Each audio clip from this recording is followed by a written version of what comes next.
तो hey guys, एक normal horror movie तुम्हें जंप स्केयर देती है और कुछ समय बाद तुम उसे भूल जाते हो।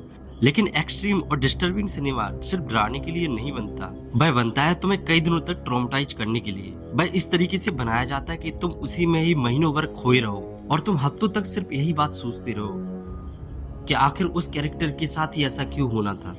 तो आज मैं तुम्हारे लिए लेकर आया हूँ 5 एक्सट्रीम लेवल की डिस्टर्बिंग मूवी जो तुम्हें हफ्तों महीनों तक ट्रॉमेटाइज करने की काबिलियत रखती है।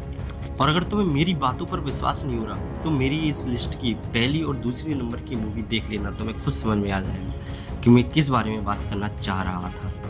नंबर 5 पर मैंने जिस मूवी को रखा है उसका नाम है रेड व्हाइट एंड ब्लू। इस मूवी के अंदर आपको इंसानियत के सबसे डार्क सच का सामना करना पड़ेगा। मूवी की कहानी एक लड़की जिसका नाम एरिका है उसके अराउंड घूमती है और वह अपना गुजारा करने के लिए लोगों के साथ सोती है। तुम उसे बिजनेस कह लो या कुछ भी कह सकते हो। लेकिन एक दिन एरिका को पता चलता है कि उसे एक बहुत ही खतरनाक बीमारी हो चुकी है और उस तक यह बीमारी इंटेंशनली पहुंचाई गई है। और इसके बाद शुरू होता है रिवेंज का ऐसा खेल जो तुम्हारे दिमाग को फक्ड अप करने के लिए काफी है। इस मूवी के अंदर रिवेंज लेने का जो स्टाइल है वह टिपिकल हॉलीवुड एक्शन वाला स्टाइल नहीं है। आपको मारधाड़ देखने को मिलती है, बल्कि आपको इस मूवी के अंदर बहुत ही यूनिक और रॉ टाइप का रिवेंज देखने को मिलेगा जो कहीं ना कहीं थोड़ा सा कूल भी लगता है। नंबर 4 पर मैंने जिस मूवी को रखा है उसका नाम इनसाइड है जो 2007 में आई थी और ये फ्रेंच सिनेमा की तरफ से आती है। मूवी का स्टोरी प्लॉट ही आपको थ्रिल से भर देगा। तभी उसके घर के बाहर एक औरत दस्तक देती है और वह उस प्रेग्नेंट औरत के घर पर उससे कुछ लेने आती है और वह अजनबी औरत उस लेडी से जो लेना चाहती है उसे सुनकर आपके होश उड़ जाएंगे। दरअसल वह अजनबी औरत उस प्रेग्नेंट लेडी से उसका बच्चा मांग रही होती है जो उसके पेट में पल रहा होता है। यह सुनने में कितना अजीब और डिस्टर्बिंग लगता है, लेकिन सच में इस मूवी में ऐसा होता है। इस मूवी के अंदर एक लेडी और उसकी 2 बेटी एक नए घर में शिफ्ट होती हैं। उनके घर पर कुछ साइकोपैथ अटैक कर देते हैं और उन्हें बहुत ही ज्यादा टॉर्चर करते हैं, वो भी बहुत ही ब्रूटली तरीके से। मूवी के शुरुआत के आधा घंटा तो तुम्हें ऐसा ही लगेगा कि ये एक नॉर्मल स्लेशर मूवी है, लेकिन उसके बाद एक ऐसा साइकोलॉजिकल ट्विस्ट आता है। तुम्हें एक चीज सीखने को मिलेगी कि इंसान की एक लिमिट होती है एक दर्द सहने की, और उसके बाद या तो वह मर जाता है या फिर एक ऐसा जानवर बनता है जो सब कुछ तबाह करने की क्षमता रखता है। और अब आने वाली जो 2 मूवीज हैं, अगर तुमने इन मूवीज को देख लिया तो मैं तुम्हें इस बात की गारंटी देता हूँ कि तुम हफ्तों तक इन मूवीज के ट्रॉमा से बाहर नहीं निकल पाओगे। तुम्हें ऐसी ऐसी चीजें देखने को मिलेंगी। नंबर 2 पर मैंने जिस मूवी को रखा है उसका नाम है निम्फोनिक वॉल्यूम 1। इस मूवी की कहानी एक लड़की का अराउंड घूमती है जिसका नाम जो होता है।